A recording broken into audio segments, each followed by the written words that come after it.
नमस्कार, मैं हूं आमिर बेग। आप देख रहे हैं सिटी बुलेटिन न्यूज। पेश हैं आज के प्रमुख समाचार।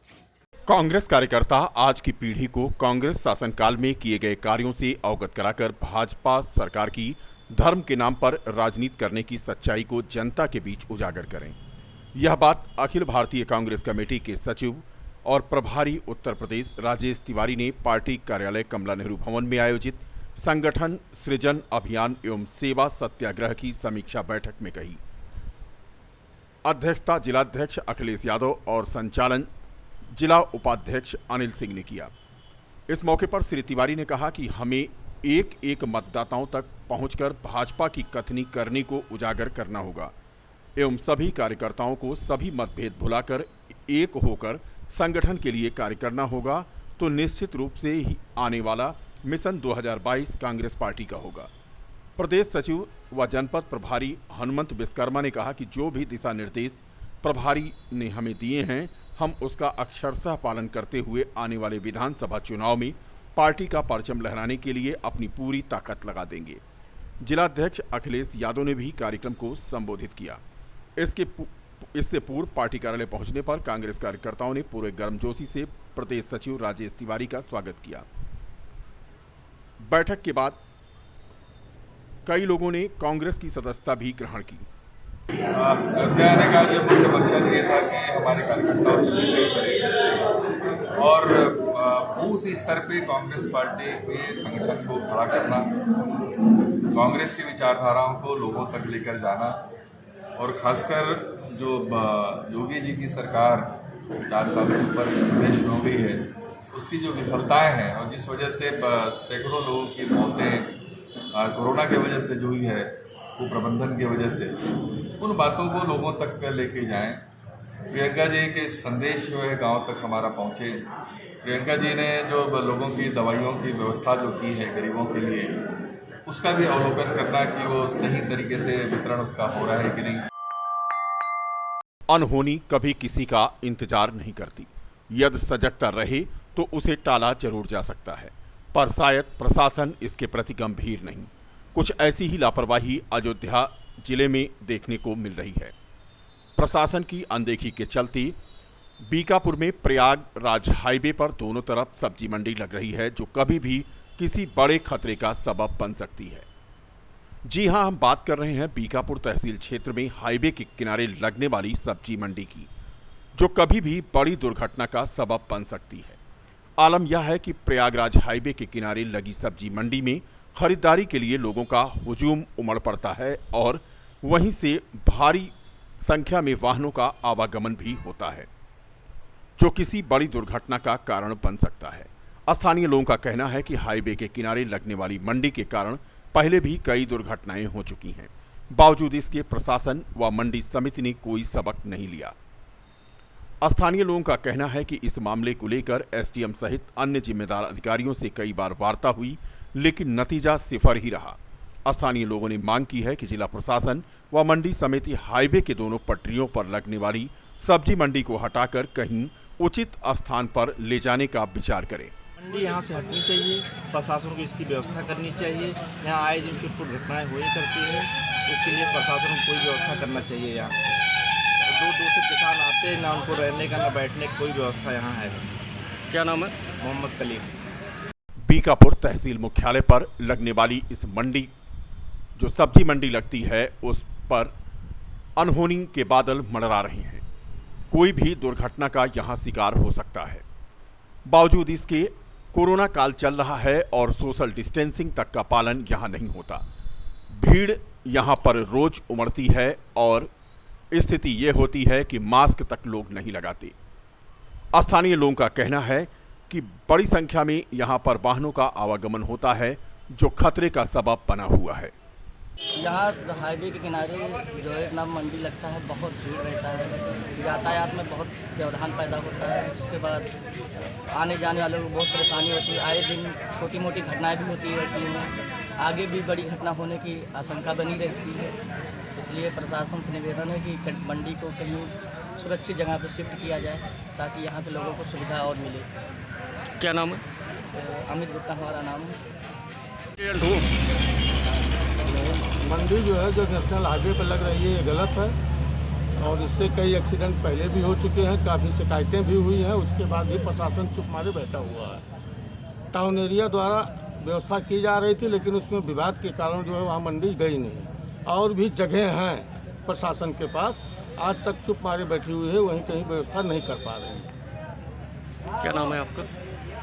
नाम क्या है? राकेश कुमार तिवारी। अयोध्या स्थित रामानुज संप्रदाय की प्रमुख पीठ हनुमान कुंड खटला मंदिर में लाखों की चोरी का मामला सामने आया है। यहां के पुजारी को जहरीला पदार्थ खिलाकर बेहोश करके निर्माण कार्य के लिए रखे गए लाखों रुपयों पर चोरों ने हाथ साफ कर दिया। इस घटना की जानकारी सुबह तब हुई जब पुजारी देर तक नहीं उठा। घटना की जानकारी मंदिर में रहने वाले छात्र मोनू ने वृंदावन में मंदिर के महंत स्वामी रामेश्वराचार्य महाराज को दी। इस बीच पुलिस ने मंदिर के पुजारी मोरारी पांडे को बेहोशी की हालत में जिला चिकित्सालय में भर्ती कराया, जहां पुजारी का इलाज चल रहा है। 6 से ज्यादा कमरों के ताले टूटे और पुजारी बेहोश। महंत रामेश्वर आचार्य ने बताया कि बीती रात 9 बजे 2-3 लोग पुजारी के पास आए थे। जब सभी मंदिर के छात्र शयन के लिए जाने लगे तो उन्होंने पुजारी से भी सोने के लिए कहा, मगर पुजारी मंदिर के बरामदे में विजिटर्स के साथ बैठे बातचीत करते रहे। सुबह छात्र उठे तो मंदिर के आधा दर्जन कमरों का ताला टूटा था और पुजारी बेहोश पाए गए। इसके बाद पूरे मंदिर में अफरा तफरी मच गई। घटना की सूचना पुलिस को दे दी गई। मंदिर के महंत रामेश्वर आचार्य ने बताया कि भगवान की मूर्ति व मुकुट चोर नहीं ले जा सके, जबकि कैश के साथ रखे कई महत्वपूर्ण कागजात गायब हैं। कोतवाली प्रभारी अशोक कुमार सिंह ने बताया कि घटना की जांच की जा रही है। प्रथम दृष्टया ऐसा लग रहा है कि चोरी की नीयत से पुजारी को जहरीला पदार्थ खिलाकर लूट की घटना को अंजाम दिया गया है। चोरों की तलाश जारी है। मामला ये हुआ है यहाँ पर कि देखिए, कल रात में जब हम आरती कर रहे थे तो यहाँ पर पुजारी जी से मिलने के लिए एक व्यक्ति आया। उनसे बात किया और बात करने के बाद नीम का पाती और हल्दी मंगाया एक छोटा सा बच्चा से, और मंगा करके हमसे बोला कि इसको खौला कर लाओ, यानी कि गर्म करके लाओ। मैं उसको गर्म करके लाया। उसने बोला इसको ढक दीजिए, तो मैंने वहीं ढक दिया बरामदे में रख करके। और इसके बाद उसने बुला करके और फिर बोला हम भोजन वोजन सब लोग किए साथ में, वही भी यहाँ पर भोजन किया था। भोजन करने के बाद में फिर बोला ना कि हल्दी और तेल लिया था, कोई पता नहीं क्या कुछ लिया था, मुझको नहीं मालूम। फिर पुजारी जी के रूम में गया, वो इसी रूम में अंदर गया और अंदर से गेट बंद हो गई है। मैंने 2-3 बार बरामदे में आया, क्यों गेट बंद हुआ। फिर जब हम 6:30 बजे सो के उठे हैं तो मैंने देखा कि बाहर से गेट बंद है, मंदिर भी नहीं खुली है यहाँ की आज, जो कि 3 बजे मंदिर खुलती है डेली। मंदिर भी नहीं खुला है और यहाँ तक का कि रूम बंद था। जो मैंने रूम खोला तो देखिए कि पुजारी जी लेटे हुए थे, एक पैर नीचे चौकी से गिरा हुआ था और सामान ऐसे सब खुला बिखरा हुआ था। क्या माना, कितने के? देखिए 50,000 रुपये जो कल लेबर के देने के लिए आया था, 50,000 रुपये। और उस रूम में जो चोरी हुआ है एक छात्र का रूम है, वो उन्होंने प्रोग्राम यज्ञ अनुष्ठान कराते हैं, उनके रूम से 10,000 रुपये की चोरी गई है। और इनके रूम में एक अटैची रखी थी, टैग बैग रखा था, उस बैग में से पूरी जितनी सामान थी कुछ निकाला है, कुछ छोड़ दिया है। क्या क्या इसी में धोतियाँ थी, 5,000 रुपये था उसमें भी।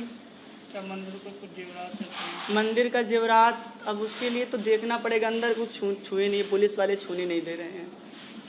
पहले नहीं, हम अब उसको कभी हम नहीं देखे यहाँ पर। तो खुलिया यह था कि उसकी वाइट दाढ़ी थी पूरी, ठीक है, और एक पैजामा कुर्ता पहना था और काला कोट लगाया था। उससे पूछा नहीं? पूछे उससे, बस हम इतना पूछे थे तुम कहाँ के रहने वाले, बताया नवाबगंज के रहने वाले। अब कैसे हैं, कहाँ? पुजारी जी अभी कोई हमको कुछ उसके बारे में। अयोध्या धाम में वीकेंड लॉकडाउन होने के बाद भी सुबह हनुमानगढ़ी में श्रद्धालुओं की भीड़ पहुंच गई, जिसको देखते हुए पुलिस प्रशासन सतर्क हो गया और हनुमानगढ़ी में सुरक्षा बढ़ाते हुए मंदिर की चौखट से ही श्रद्धालुओं को समझा बुझाकर वापस कर दिया गया। अयोध्या में श्रद्धालुओं के आने की खबर से जिला प्रशासन ने जिले में सख्ती से वीकेंड लॉकडाउन का पालन कराना शुरू कर दिया है। अयोध्या की सीमा पर जगह जगह पुलिस बल लोगों को रोककर पूछताछ के बाद ही अयोध्या आने दे रही है। वीकेंड लॉकडाउन होने की वजह से हनुमानगढ़ी कनक भवन सहित अन्य मंदिरों में श्रद्धालुओं के लिए मंदिरों के कपाट बंद कर दिए गए। दूर दराज से पहुंचे भक्त भगवान का दर्शन नहीं कर पा रहे। पुलिस मंदिर के मुख्य द्वार से ही श्रद्धालुओं को लौटाती है। वहीं अयोध्या के मुख्य मार्गों से पुलिस रोक टोक कर रही है, जिससे कोरोना के घटते मामलों को बनाए रखा जा सके और वीकेंड लॉकडाउन का भी पालन हो सके। हनुमानगढ़ी के महंत राजू दास ने श्रद्धालुओं से अपील किया है कि कोरोना काल अभी खत्म नहीं हुआ है, ऐसे में सतर्क रहने की आवश्यकता है। सरकार ने शनिवार व रविवार को साप्ताहिक बंदी का ऐलान किया है। ऐसे में लोग सरकार की कोरोना गाइडलाइन का पालन करें, आम जनमानस प्रशासन व सरकार का सहयोग करें।